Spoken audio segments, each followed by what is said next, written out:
नमस्कार दोस्तों, मैं विनीत कुमार स्वागत करता हूं। दोस्तों आज का जो हमारा टॉपिक है वो है क्वाज़ी कॉन्ट्रैक्ट या जिसको क्वासी कॉन्ट्रैक्ट भी कह सकते हैं आप। इसका प्रोनाउंसिएशन दोनों तरह से है, क्वाज़ी और क्वासी। तो दोस्तों इसको मेंशन किया गया है chapter 5 of the Indian contract act और सेक्शन है 68 से लेकर 72। इसके अंडर ही डिफरेंट तरह के क्वाज़ी कॉन्ट्रैक्ट जो है उनको मेंशन किया गया है। जहाँ तक दोस्तों वर्ड क्वाज़ी कॉन्ट्रैक्ट है तो ये इंग्लिश वर्ड है, यानी कि इंग्लिश लॉ में ज़्यादा यूज़ किया जाता है। अगर हम बात करें इंडियन कॉन्ट्रैक्ट एक्ट की तो उसमें जो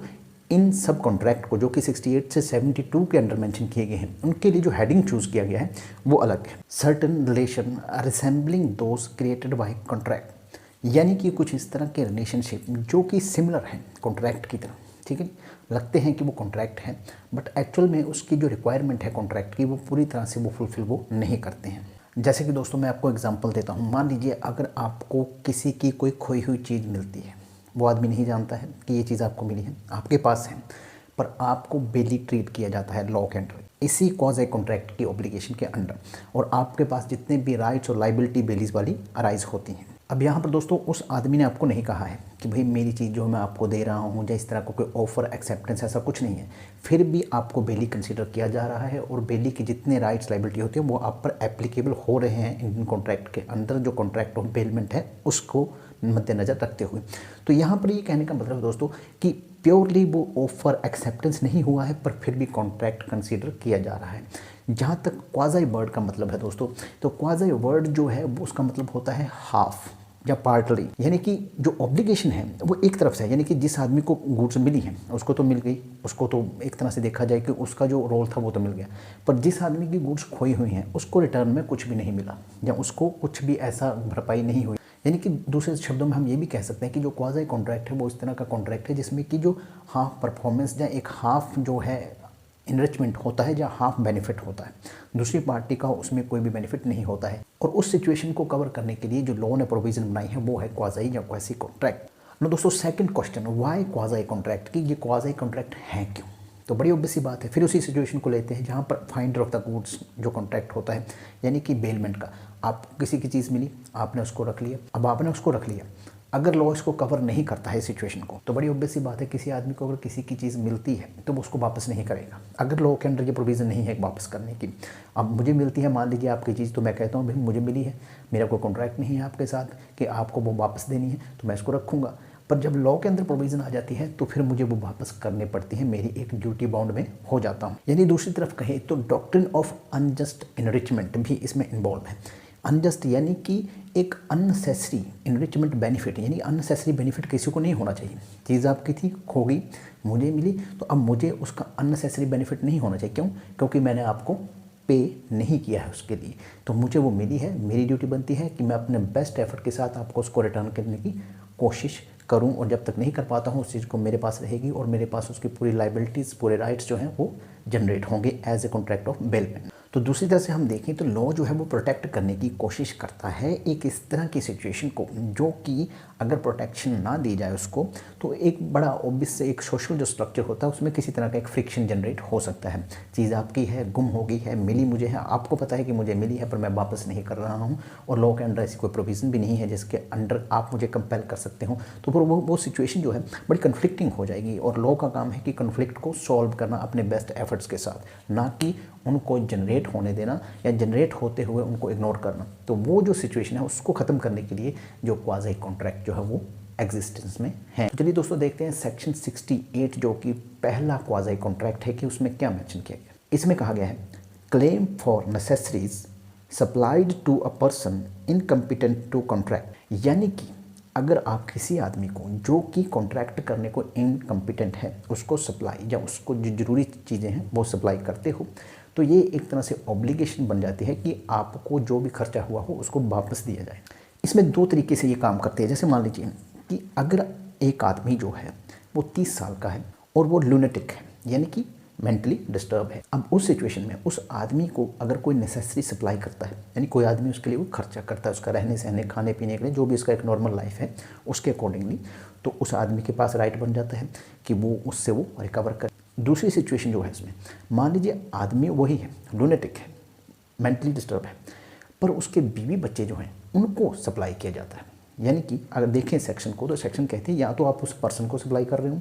या फिर उस पर्सन पे डिपेंड दूसरे पर्सनस को जिनको कि वो लीगली बाउंड हो नेसेसरी सप्लाई करने के लिए, जैसे लुनेटिक के मेंबर्स जो फैमिली मेंबर है, बड़ी ऑब्वियस सी बात है उसकी एक ड्यूटी बनती है कि उनको सप्लाई, अगर उनको सप्लाई करते हैं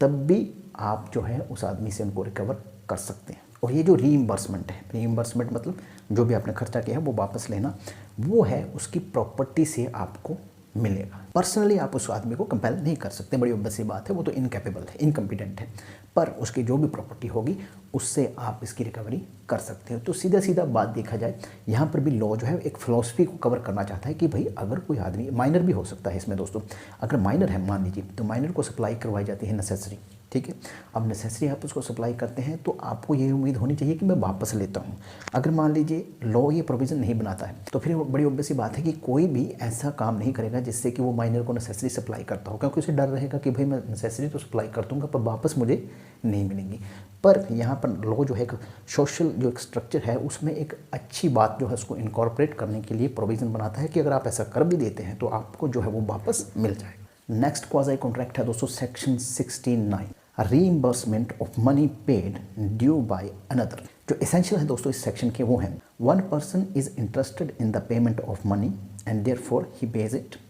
सेकंड है, another person is bound by law to pay the same but he fails to pay. यहाँ पर दोस्तों जो एक आदमी है जो पे कर रहा है उसका कोई अपना इंटरेस्ट है जिसके कारण कि वो पे कर रहा है, दूसरा आदमी जिसके लिए वो पे कर रहा है वो भी कानून के द्वारा बाउंड है कि भाई वो जो है पेमेंट करे, पर वो फेल हो जाता है ऐसा करने को। एग्जाम्पल देता हूँ दोस्तों आपको, जैसे मान लीजिए मेरी एक लैंड है, मैं कहता हूँ कि आपको कि भाई इसको लीज पे ले लीजिए, पट्टे पे ले लीजिए। आप कहते हैं ठीक है लीज पे ले देते, पर उसके बाद उस जो लैंड होती है उसको टैक्स भरना होता है, और उसका जो मुझे कहा जाता है कि टैक्स भर, मैं उस टैक्स को नहीं भर पाता हूँ किसी भी कारण से। अब उस टैक्स को नहीं भरने का नतीजा ये होगा कि वो जो आपको लीज दिया है वो ख़त्म हो जाएगी, आपका राइट ख़त्म हो जाएगा उस पर, ये लीगली प्रोविज़न है। अगर ऐसा होता है तो आपका इंटरेस्ट, बड़ी ऑब्वियस सी बात है कि उसमें ख़त्म हो जाएगा, यानी कि अगर मैं पेमेंट नहीं कर पा रहा हूँ तो आपकी लीज जो है वो खतरे में पड़ जाएगी, वो ख़त्म हो जाएगी, बड़ी ऑब्वियस सी बात है। अब आप क्या करते हैं, आप मेरे बिहाफ पे पेमेंट कर देते हैं। इंटरेस्ट इसमें किसका था, आपका, आपने पेमेंट की मेरे बिहाफ पर, मैं पेमेंट लीगली बाइंड था करने को, लीगली बाउंड था कि मैं पेमेंट करूं, पर मैं फेल हो गया, मैं किसी भी कारण से नहीं कर पाया, तो आपने की, आपने क्यों की, आपका इंटरेस्ट था इसलिए की। तो ये जो बात है ये ध्यान में रखिएगा कि इंटरेस्ट आपका है, मैं भी लीगली बाउंड था पर मैं कर नहीं पाया। अगर दोस्तों कोई आदमी जो है वॉलंटरली पेमेंट कर देता है, जैसे मान लीजिए कि मैं किसी की पेमेंट कर देता हूँ वॉलंटरली, उसके बिना कहे हुए और बिना किसी इंटरेस्ट के, मेरा इंटरेस्ट भी नहीं है उसमें, तो उस सिचुएशन में मैं उससे नहीं कह सकता कि भाई आप मुझे जो भी मैंने खर्चा किया है उसको वापस दीजिए। क्यों? क्योंकि वो जो थी वॉलंटरली थी। दूसरी बात कि उसमें कोई मेरा इंटरेस्ट ही नहीं था। एक और सिचुएशन इसमें अराइज हो सकती है दोस्तों, जैसे मान लीजिए कि मैं पेमेंट तो कर रहा हूँ आपके बिहाफ पर मैं लीगली बाउंड हूँ, यानी बीइंग प्लेंटिफ मैं ही बाउंड हूँ। इसको समझते हैं केस लॉ के जरिए। केस लॉ है दोस्तों port trust Madras versus Bombay company 1967। इसमें क्या होता है दोस्तों, जो प्लेंटिफ है वो क्या होता है कि वो उसका एक वर्कमैन होता है, उसको इंजरी हो जाती है और उसके लिए वो कंपनसेशन देता है उस वर्कमैन को, वर्कमैन कंपनसेशन एक्ट 1923 के अंडर। और इसके साथ ही जो डिफेंडेंट है उसके अगेंस्ट वो एक्शन लेता है, क्योंकि जो इंजरी हुई थी उसके वर्कमैन को डिफेंडेंट की वजह से हुई थी। प्लेंटिफ ने क्लेम किया सेक्शन 69 ऑफ इंडियन कॉन्ट्रैक्ट के अंडर, जो कि डिसमिस कर दिया गया। डिसमिस इस बिहाफ पे किया गया, उस पर कोर्ट ने कहा कि भाई आपने पेमेंट की है, बड़ी अच्छी बात है, पर आप तो ऑलरेडी लीगली बाउंड हो वर्कमैन कंपनसेशन एक्ट 1923 के अंडर पेमेंट करने को, तो आपने तो वही किया है। तो यहाँ तो सवाल ही पैदा नहीं होता है कि भाई आपने कुछ जो है डिफेंडेंट के लिए किया है या डिफेंडेंट के बिहाफ पे किया है, ऐसा कुछ नहीं है। आपकी लाइबिलिटी जो है लीगली अंडर अराइज होती है, और इसके लिए जो आपको रीइंबर्समेंट है, जो आपने खर्चा किया है, जो कंपनसेशन दिया है, उसकी भरपाई नहीं हो। नेक्स्ट चलते हैं दोस्तों सेक्शन 70 यानी कि 70 सेक्शन जो है इंडियन कॉन्ट्रैक्ट एक्ट की, उसमें जो क्वाजी कॉन्ट्रैक्ट है वो इस तरह से, obligation of person enjoying benefit of non gratuitous act. तो चलिए पहले देखते हैं कि इस सेक्शन के लिए जो कंडीशंस हैं वो कौन कौन सी हैं। पहली है कि एक पर्सन जो है वो लॉफुली किसी के लिए कुछ कर रहा है या कोई डिलीवरी दे रहा है उसको, या कोई चीज़ दे रहा है। सेकंड है मेकिंग पेमेंट और डिलीवरिंग, जो भी वो पेमेंट दे रहा है, पैसा दे रहा है या कोई डिलीवरी दे रहा है किसी चीज़ की, should not be gratuitously but for the expected payment, यानी कि वो जो भी कर रहा है वो ग्रेटिटस नहीं होना चाहिए, यानी कि ऐसा नहीं होना चाहिए कि वो जो कर तो रहा है उसके लिए पर वो पेमेंट की एक्सपेक्टेशन नहीं कर रहा है। सिंपली मैं कहता हूँ, जैसे कि मान लीजिए अगर मैं आपको कोई चीज़ दे रहा हूँ और मैं कह रहा हूँ कि यार मुझे नहीं चाहिए आपसे, रिटर्न में कुछ भी नहीं चाहिए, वो सिचुएशन नहीं होनी चाहिए। मैं आपको कोई चीज़ दे रहा हूँ और आपसे एक्सपेक्ट भी कर रहा हूँ कि आप मुझे कुछ बदले में देंगे, तो वो सिचुएशन होनी चाहिए, यानी कि जो एक्ट है वो नॉन ग्रेटिटस होना चाहिए। थर्ड है दोस्तों, the other person should enjoy the benefit, यानी कि जिस आदमी के लिए आप कुछ कर रहे हैं वो उस बेनिफिट को एंजॉय भी करना चाहिए, यानी कि वो उसको एंजॉय कर रहा है, उसका जो बेनिफिट है उसको ले रहा है। तो चलिए दोस्तों इसमें देखते हैं पहला पॉइंट, जैसे कि कहा कि जो एक्ट है वो आपका वो नॉन ग्रेटिटस होना चाहिए या ग्रेटिटस नहीं होना चाहिए, यानी कि जैसे मैंने कहा कि आप जो भी कर रहे हैं उसकी एक्सपेक्टेशन कर रहे हैं कि मैंने इसके लिए कुछ किया है तो बदले में मुझे कुछ पेमेंट करेगा ये। अगर आप इस तरह की एक्सपेक्टेशन नहीं कर रहे हैं कि भाई ठीक है मैंने आपके लिए ये कर दिया, आपको ये डिलीवर कर दिया पर मुझे कुछ नहीं चाहिए, तो फिर इस सेक्शन के अंडर आपका केस नहीं आता है। नेक्स्ट है enjoyment of the benefit by the defendant is necessary, कि यानी जैसे मैंने कहा कि जो बेनिफिट है जो डिफेंडेंट को है उसने एंजॉय भी किया होना चाहिए। नेक्स्ट है दोस्तों unjust benefit to the defendant is necessary, यानी जो डिफेंडेंट है, बड़ी ऑब्वियस बात है, मैं पहले भी कह चुका हूँ कि उसको अनजस्ट बेनिफिट होना चाहिए, कि अननेसेसरी कि भाई उसको बेनिफिट हो रहा है बिना किसी कारण के, तो वो जो चीज़ है वो भी वहाँ पर होनी चाहिए। अगर किसी तरह का अनजस्ट गेन या बेनिफिट नहीं होता है तो बड़ी ऑब्वियस बात है फिर उसमें सेक्शन 70 नहीं एप्लीकेबल होगी। इसमें दोस्तों हमारे पास एक केस लॉ है सी आई अब्राहम वर्सेस के ए चेरियन 1986। इसमें क्या होता है दोस्तों, एक जो आदमी है वो प्रॉपर्टी खरीदता है दूसरे के लिए और उस प्रॉपर्टी से जो भी रेंट आता है वो उसको कलेक्ट करके उस आदमी के अकाउंट में डिपॉजिट कर देता है। अब वो जो आदमी है जिसकी वो प्रॉपर्टी है वो फॉरेन रहता है, जो रेंट डिपॉजिट किया जाता है दोस्तों वो थोड़ा डिले किया जाता है, उसमें डिपॉजिट करवाने में थोड़ा उसको देरी करता है वो आदमी, और बाद में वही आदमी रीइंबर्समेंट चाहता है। वो कहता है कि भाई मैंने जो आपके लिए सर्विस की, आपकी प्रॉपर्टी खरीद के दी आपको और उसका रेंट जो है कलेक्ट करके डिपॉजिट कर दिया आपके अकाउंट को, उसके लिए मुझे जो पेमेंट करिए मेरी सर्विसेज के लिए। इस पर कोर्ट ने कहा कि आपकी जो एक्टिविटी है उससे कहीं भी ये नहीं लगता है कि आप जो सब कर रहे हैं वो पेमेंट के लिए कर रहे हैं, यानी कि आप बदले में कुछ चाहते हैं, ऐसा नहीं है, पहली बात। दूसरी बात, B gains no advantage, B को तो कोई बेनिफिट नहीं हुआ है आपके ऐसा करने से, ठीक है। अलबत्ता आपको बेनिफिट हुआ है तब जब आपने जो पेमेंट थी उसको डिले किया, तो बड़ी ऑब्वियस बात है आपने जो पैसा दिया वहाँ से रेंट का वो कहीं और इस्तेमाल किया होगा तभी आपने डिले किया, तो बेनिफिट तो आपको हुआ है, जबकि आप सर्विसेज के लिए क्लेम कर रहे हो तो आपका जो क्लेम है वो वैलिड नहीं है। इसमें एक और सिचुएशन कवर करते हैं दोस्तों, जैसे मान लीजिए अगर कोई आदमी अपने लिए काम कर रहा है और उस दौरान वो जो उसका कुछ पार्ट जो है काम का, जो कोई बेनिफिट जो है उसके नेबर्स जो उसके पड़ोसी हैं उसको भी मिल रहा है, तो उस केस में भी क्या वो क्लेम कर सकता है? जी नहीं, उस केस में भी वो क्लेम नहीं कर सकता है, क्योंकि वो जो कर रहा है वो मेनली अपने लिए कर रहा है। उसका बेनिफिट अगर किसी को मिल रहा है दैट इज़ इंसिडेंटली, ठीक है ना, बाई चांस जो है वो दूसरों को उसका बेनिफिट मिल रहा है। इसमें दोस्तों एक और केस लॉ है governor general in council versus municipal corporation Madurai AIR 1949। इसमें क्या होता है दोस्तों, जो म्यूनिसिपल कॉर्पोरेशन होती है मदुरई की, वो क्या करती है कि वो जो डिप्टी कलेक्टर होता है वहाँ का, उसको कहती है कि भाई एक जो है टनल बनानी है किसी रोड के नीचे, ताकि जो विलेज है जो उसको फ्लड जब बारिश आती है तो वो ब्लॉक हो जाती है, तो उसके लिए जो उसको जो प्रोटेक्शन है विलेज की वो की जाए। तो इसके लिए हम चाहते हैं कि आप जो अथॉरिटी है, रेलवे अथॉरिटी है, उसको कहें। उनके कहने पर जो कलेक्टर है वो रेलवे अथॉरिटीज़ को लिखता है, रेलवे अथॉरिटी जो है उस पर काम शुरू कर देती है और साथ में ये भी कहती है कि भाई मैं जो कर रही हूँ, ये जो काम कर रही हूँ वो ग्रेटिटस नहीं है, मुझे पेमेंट चाहिए इसकी। तो इस पे जो म्यूनिसिपल कॉर्पोरेशन है वो कहती है कि भाई मैं आपको पेमेंट नहीं करूँगी, पर रेलवे काम कंप्लीट करती है। काम कंप्लीट करने के बाद वो जब क्लेम करती है म्यूनिसिपल कॉर्पोरेशन से, तो वो निकाल करती है, मैटर कोर्ट में जाता है। कोर्ट इसमें कहता है दोस्तों कि जो म्यूनिसिपल कॉर्पोरेशन है आप उससे क्लेम कर रहे हैं तो उसको बेनिफिट तो कोई था नहीं,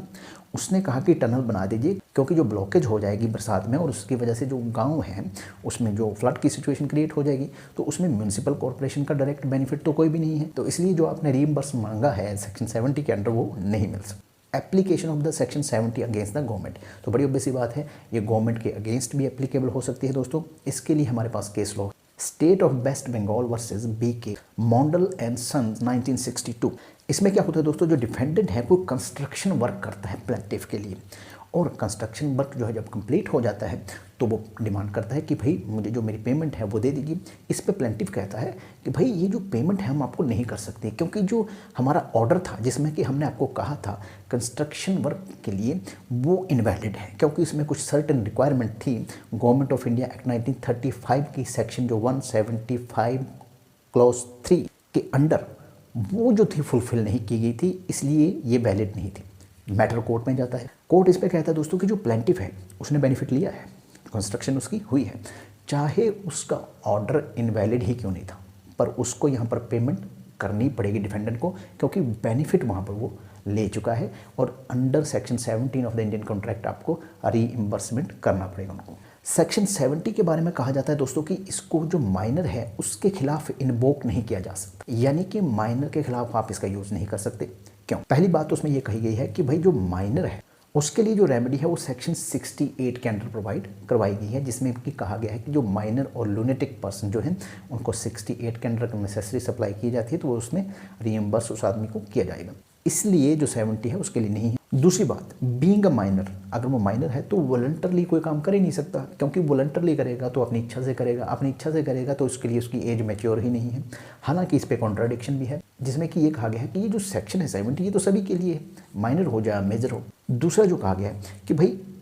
लॉ के अंडर ऐसा कुछ भी नहीं है जिसमें कि माइनर को आप डीबार कर सके, यानी कि अगर आपको कोई बेनिफिट मिल रहा है किसी आदमी के द्वारा तो आप उसको ना लें, ऐसा भी कुछ कानून के अंडर मेंशन नहीं किया गया। और इस तरह की भी कोई प्रोविज़न नहीं है इस इंडियन कॉन्ट्रैक्ट एक्ट में जिसमें कि ये कहा गया हो कि नहीं भाई माइनर जो है 68 के अंडर ही प्रोसीड करेगा, 70 के अंडर प्रोसीड नहीं कर सकता, या जो माइनर है वो दोनों के अंडर प्रोसीड नहीं कर सकता, एक में करेगा, ऐसी कोई भी उस पर बंदिश या चेक नहीं। तो एक तरह का कॉन्ट्राडिक्शन भी वो है यहाँ पर जनरली यही माना जाता है कि माइनर के लिए 68 सेक्शन है और 70 के अंडर वो प्रोसीड नहीं कर सकता। तो ये है दोस्तों सेक्शन 68, 69 और 17 of the Indian contract act, जो 71 और 72 होगी वो नेक्स्ट पार्ट में। Thank you very much.